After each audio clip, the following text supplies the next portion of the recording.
घटना आहे अश्विनी आणि आकाशची। आकाश समुखराव, वय वर्ष 29, ठाण्यातील वागळे इस्टेटमध्ये राहणारा, एका खाजगी बेस्ट कंट्रोल कंपनीमध्ये नोकरी करणारा, आई वडील, एक छोटं घर आणि स्थिर जीवन। फारशा मोठ्या अपेक्षा नव्हत्या। त्याला हवं होतं फक्त एक सोज्वळ बायको आणि जी घर सांभाळेल आणि त्याच्या कुटुंबाचा आदर ठेवेल। आणि त्याने लग्न केलं अश्विनीसोबत। अश्विनी अवघी 18 वर्षाची, गावातून आलेली, थोडीशी गोंधळलेली पण मनाने निर्मळ। शिक्षण फारसं झालं नव्हतं पण मनात एक स्वप्न होतं, आपण नवऱ्याच्या हातात हात घालून नवं आयुष्य घडवूया। ती गोड हसणारी पण मनात भावना दडपून ठेवणारी होती। दोघांचं लग्न झालं गावात, थोडंसं थाटामाटात पण प्रेमाचंच सुरुवातीला। दोघंही एकमेकांना समजून घेण्याचा सुरुवातीला प्रयत्न करत होते। अश्विनी नवऱ्यावर जीव ओवाळून टाकणारी होती आणि आकाश तिच्याशी प्रेमाने वागणारा। पण काळ जसं जसं पुढे गेला तसं तसं त्यांचं प्रेम दैनंदिनी जगण्यात हरवत गेलं। आकाशचं घर लहान होतं, त्याच्यासोबत आई वडील राहत होते। सासूबाईंचा स्वभाव थोडासा करडा, नियंत्रक। त्या घरात अश्विनीला तिची स्वतःची जागा सापडत नव्हती। तिच्या प्रत्येक कृतीवर टीका व्हायची। जेवणात मीठ कमी, बोलणं जास्त, कपडे चुकीचे, सासूबाई सतत तक्रार करायच्या।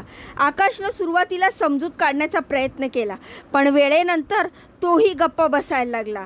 आई शेवटी त्यांनाही सोसायचंच आहे असं म्हणत त्याने दोघींनाही आपल्या मनाप्रमाणे सोडून दिलं। अश्विनी मात्र आतून तुटत चालली होती।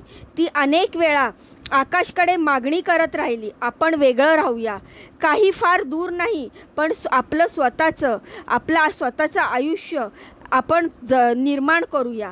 पण आकाशला ते मान्य नव्हतं। आई वडील म्हातारे आहेत, मी त्यांना एकटं कसं ठेवू?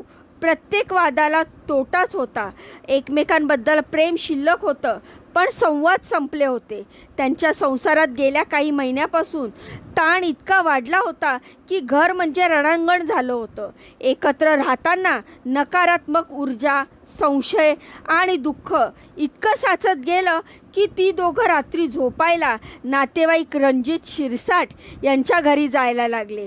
15 फेब्रुवारीच्या रात्री अश्विनीचं शेवटचं मोठं पाऊल उचललं, मी इथून निघून जाईन, राहणार नाही तुझ्या आणि आईसोबत, तू त्यांचं काय करायचं ते ठरव। त्या रात्री आकाश शांत होता, तो काहीच बोलला नाही पण त्याच्या डोळ्यात विचित्र शांतता होती, जणू तो काहीतरी ठरवत होता। त्या रात्री दोघं रणजितच्या घरी गेले। घर लहान होतं, एक खोली आणि एक किचन। रात्री 12 वाजता ते झोपायला गेले आणि शांततेच्या आड काहीतरी उसळत होतं। नंतरच्या तपासणीत ते स्पष्ट झालं की मध्यरात्री पुन्हा वाद झाला। हा वाद अधिक उग्र होता। अश्विनी रडत होती, शेजाऱ्यांना अस्पष्ट आवाज ऐकू आला होता, मी मरणार आता, पळवशील का तू आईपासून?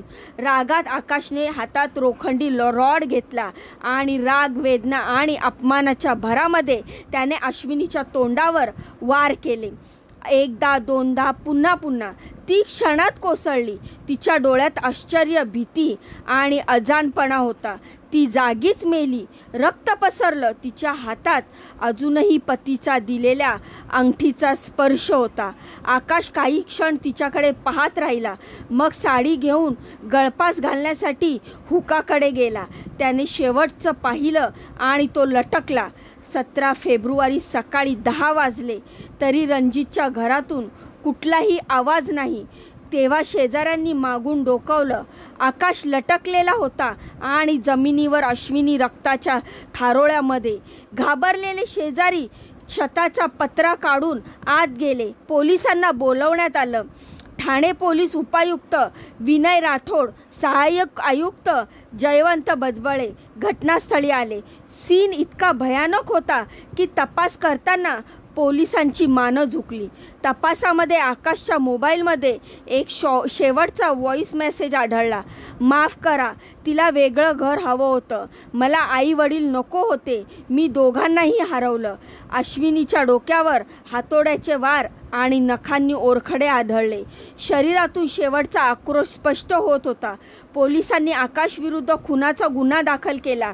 अश्विनीच्या आईवडिलांनी तिचं लग्न करून दिलं तेव्हा त्यांना वाटलं होतं की आता आमचं मूल सुखात जाईल. पण 2 वर्षामध्ये त्यांची मुलगी आली मृत. आईने तिचे हात धरले तेव्हा डोळ्यातून फक्त एकच प्रश्न तिला होता.